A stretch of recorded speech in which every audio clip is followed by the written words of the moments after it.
एक गांव में राजवीर नाम का एक अमीर आदमी रहता था। उसकी उम्र लगभग 30-35 साल थी। उसे जंगल में शिकार करने का बहुत शौक था। एक दिन वो एक घने जंगल में शिकार करने के लिए गया। शिकार करते करते कब रात हो गई पता ही नहीं चला। जब रात हो गई तो रात भर रुकने लिए कोई अच्छा सा जगह ढूंढने लगा। उस जंगल के बाहर एक बहुत बड़ा बंगला था और उसमें भी एक शंभू नाम का अमीर आदमी रहता था और उसे भी शिकार करने का बहुत शौक था। वह रोज सुबह शिकार पर जाता और शाम को अपने बंगले पर आता और रात को दारू पी कर सो जाता। रोज का उसका यही दिनचर्या था। उस बंगले का रखवाली करने के लिए एक नौकर रखा था जिसका नाम रामू था। रामू अपने परिवार के साथ उसी बंगले में रहता था। उसके परिवार में उसकी पत्नी और एक 16 साल की बेटी थी। उसकी पत्नी और बेटी खाना बनाने का काम करती थी और रामू रखवाली का काम करता था। जब कभी उसके रिश्तेदार वहां रुकने आते तो ये तीनों उन लोगों की बड़ी लगन से सेवा भाव करते थे। शाम का समय था। राजवीर अंदर गया और देखा कि शंभू आराम से बैठकर दारू पी रहा था। वह उसके पास जाकर वहां कुछ दिन रहने की आज्ञा मांगा। शंभू हाँ बोल दिया और फिर दोनों मिलकर दारू पीने लगे। फिर ये दोनों अच्छे दोस्त बन गए और राजवीर कई दिनों तक वहीं पर रहा और ऐसे ही उनकी ऐसो आराम की जिंदगी चलने लगी। रामू की एक 16 साल की एक बेटी थी। एक शाम उसका मालिक शंभू और राजवीर शिकार करके दोनों वापस आए और नहा धोकर दारू पीने बैठ गया। पीने के बाद उन दोनों को इतना नशा लग गया कि रामू की जवान बेटी पर अपनी गंदी नजर डालने लगे। वे दोनों उसके पास गए और उसके बेटी के कपड़े को फाड़ने लगे। उसकी बेटी जब डर के मारे रोने चिल्लाने लगी तो अपनी बेटी की आवाज सुनकर रामू और उसकी पत्नी वहां उसको बचाने आए तो शंभू उन दोनों को गोली मारकर वहीं पर उनकी हत्या कर दिया। और फिर ये दोनों उसके बेटी को नोच नोच कर अधमरा बना दिया और अंत में उसको भी गोली मारकर मार डाला और तीनों के लाश को अपने बंगले के पीछे रातों रात दफना दिया। अगले दिन इस बात को किसी को भी भनक तक भी नहीं लगी। कुछ दिन के बाद शंभू ने फिर एक नरेश नाम का नया नौकर रखा। नरेश जब पहले दिन बंगले पर आया और अपने काम में लग गया। किसी को कुछ भी पता नहीं चला कि इस बंगले के पुराने नौकर और उसके परिवार के साथ क्या हुआ और वो कहाँ चले गए। ऐसे ही कुछ दिन बीतने के बाद नया नौकर नरेश गेट बंद करके सोया हुआ था।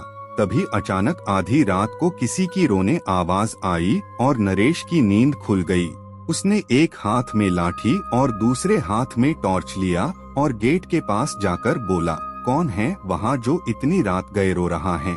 उसने देखा कि गेट के नजदीक बैठी एक लड़की रो रही है। नरेश उसके पास गया और उसके सिर पर हाथ फेरते हुए कहा, बेटी रो मत, मेरे साथ अंदर चल। फिर वह लड़की अंदर आई। नरेश ने उसे पीने के लिए पानी दिया और पूछा, बेटी तुम कौन हो, कहाँ से आई हो और इतनी रात को अकेले इस घने जंगल में क्यों भटक रही हो। नरेश की इतनी बातें सुनकर वह लड़की और तेज तेज से रोने लगी। कुछ देर बाद वो शांत हुई और नरेश को बताई कि इस बंगले के पहले नौकर रामू की बेटी हैं। फिर उसने यह भी बताया कि कैसे इस बंगले के मालिक शंभू और राजवीर ने उसके माता और पिता को मार डाला और फिर अपनी प्यास बुझाने के लिए मेरे शरीर को नोच नोच कर मुझे भी मार डाला। फिर हम तीनों के लाश को इसी बंगले के पीछे दफना दिया। उस लड़की की इतनी सी बात सुनकर नरेश डर गया और उसके डर के मारे पसीने निकलने लगे। फिर थोड़ी देर बाद हिम्मत रखते हुए उससे पूछा, ऐसे कैसे हो सकता है, अगर तू मर गई है तो मेरे सामने कैसे बैठी है। नरेश की यह बात सुनते ही वह लड़की अचानक गायब हो गई और थोड़ी ही देर बाद उसी कमरे के दीवार पर उल्टा लटक गई। नरेश यह सब देखकर पूरी तरह से थरथराने लगा।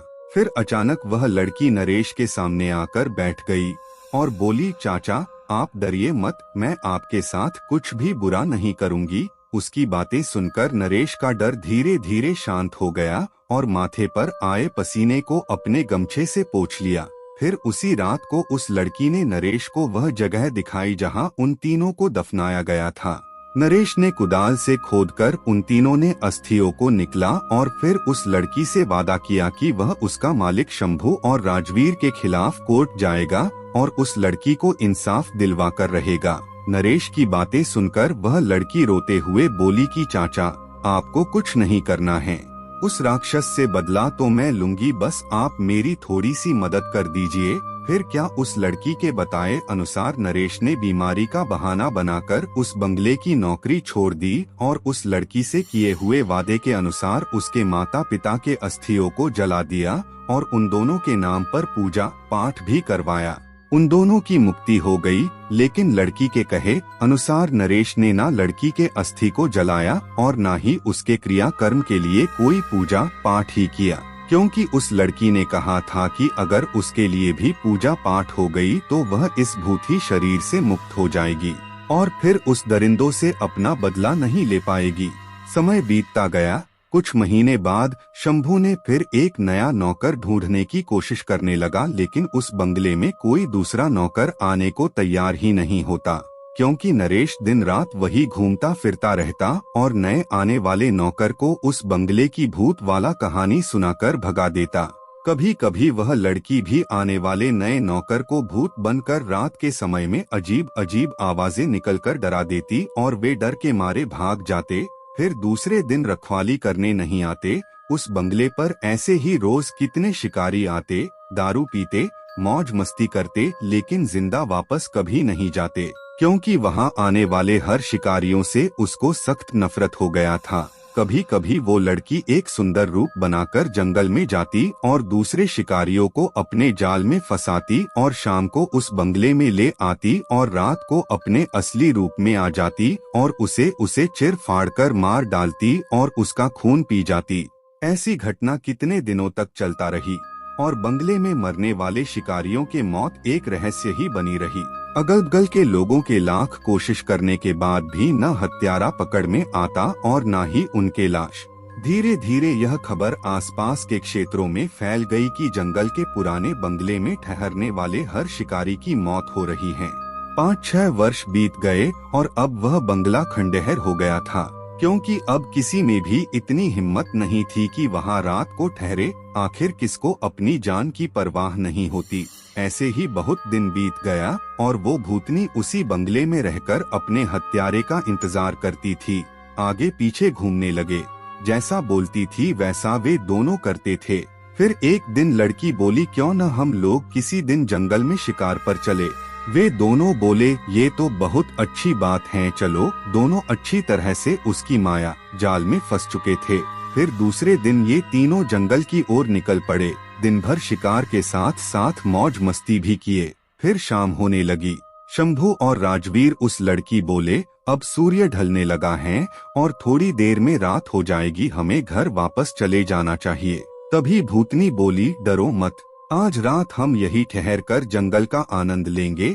राजवीर बोला, यहाँ कैसे रुक सकते हैं, यहाँ तो आसपास कोई घर भी नहीं है। भूतनी उसकी बात सुनी तो मुस्कुराने लगी और बोली, तुम लोग चिंता मत करो, मेरे एक दोस्त का इसी जंगल एक छोटा सा घर है, हम वहाँ पर रुक जाएंगे। युल दोनों उस भूतनी का बात मान लिए और उसके कहने पर वहाँ चले गए।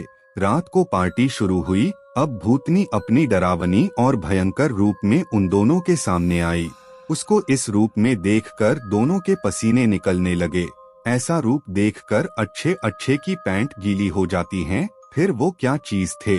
फिर भूतनी ने ग्लास में जूस के बजाय खून भरकर उन दोनों दुष्टों को पिलाना शुरू किया। अब उनकी हिम्मत ही नहीं थी कि उसको ना कहे, क्योंकि वे पूरी तरह से डरे हुए थे और कांप रहे थे। उसके बाद वो भूतनी अपना और ज्यादा विकराल रूप बनाकर उन दोनों पर कूद पड़ी और अपने बड़े बड़े नाखूनों से उसके शरीर को चीर दिया और उसके खून को पीने लगी। फिर उसके दोनों आँखों को निकाल कर खा गई और इसके बाद उसे एक पत्थर पटक पटक कर दोनों को मार डाली।